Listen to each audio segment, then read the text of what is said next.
Yeah, I'm Casey Winn. I'm the head rodeo coach here at Kansas State. Just finished my 10th year coaching the rodeo team. I also am an instructor for the animal science department.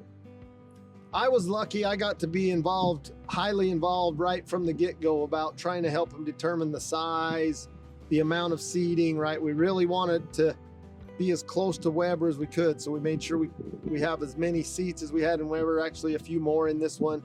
The arena size is bigger, so it's better for the competition, better for, we were able to get a warm up on the end with wash racks and those kind of things so they can have those other livestock events. I was really blessed to be highly involved and, able to involve a lot of other professionals, not only rodeo, but horses and livestock, to kind of come up with a really great plan as far as the setup of the building and what it'll allow us to do in there. It's going to be the nicest facility within several hundred miles and the nicest on a college campus. One of the top 5 or 6 probably in the whole country as far as a facility that's on a campus tied directly to a university. And so that's huge, not only for the events we'll be able to host to bring more youth in for recruiting, but also just the recruiting of rodeo team members, but also it's animal science. So it's the livestock teams will have more opportunities to host judging events, horse events, cattle, sheep, all the livestock, right? So it's going to be huge for the College of Ag and the whole university. All the contestants will park, and they've always parked up here. Now they'll have to just ride here. They won't have to ride down Denison, Kimball, across all the traffic. We won't have to have horses riding down through campus. We won't have to, worry about all the parking of coaches and fans where they have to park, and the parking and all that's tied on campus anyway. It's going to eliminate a lot of that was not that great for contestants and team members, and the stock will be all right here, everything right here, so it's going to be super convenient. Everything will stay in the arena year round. The dirt will stay good year round. It won't get packed down and changed for the other events. The stock, we'll be able to keep it here and just drive it across. We won't have to haul it in and out. We won't have to haul panels in and out. The last meeting we had a couple of weeks ago, faculty meeting, they said they're still planning to have construction finished by the first part of September. Then we should be able to be in the building, by late October. They'll have a few things they have to do after construction, but for sure by the fall, October, November, we'll be able to use the building. Now that it's under construction, we've included that in some of our recruiting, and it's helped us.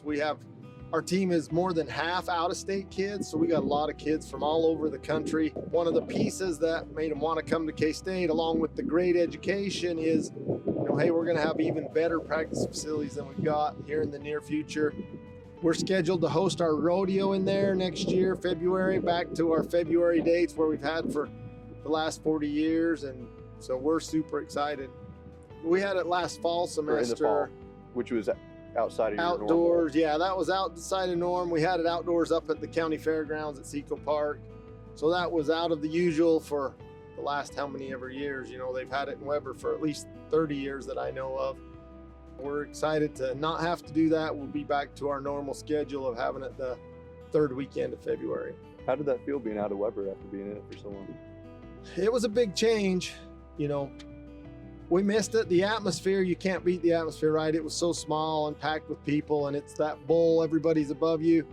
But we also didn't miss the fact that we had to take all the equipment in and move it out and fix the dirt and take it in and out. And so there was a lot more work and prep, and the warm up for the students wasn't very good.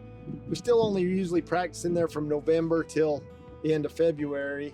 So we weren't able to use it year round because of the other animal science events. And so there's parts that are sad to see that history go away, but there's a lot bigger parts that are excited for how cool this new one's going to be and how much more convenient and better it'll be, not only for our team members, but for all the teams and events that come here to compete.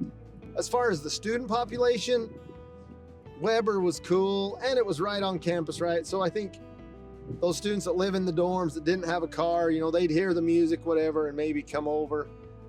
So it'll be a transition time, but I think we'll still be able to get a great student population to come come to the performances. We'll have a performance Thursday night that'll be for students and alumni, you know, that kind of stuff, to really try to draw the whole campus in, to let them know, you know, what's going on up here. Me, our team, we're excited. We're gonna, you know, be able to practice in there, but also hosting our rodeo. We've started already. Now we got our new officer team in, so we're making plans for next February's rodeo to make it, you know, the best one ever. And so we're just super excited, and I think it's going to be a great benefit, not only to us, but College of Ag, the university, the local area, you know, all of that. There'll be benefits to lots and lots of people.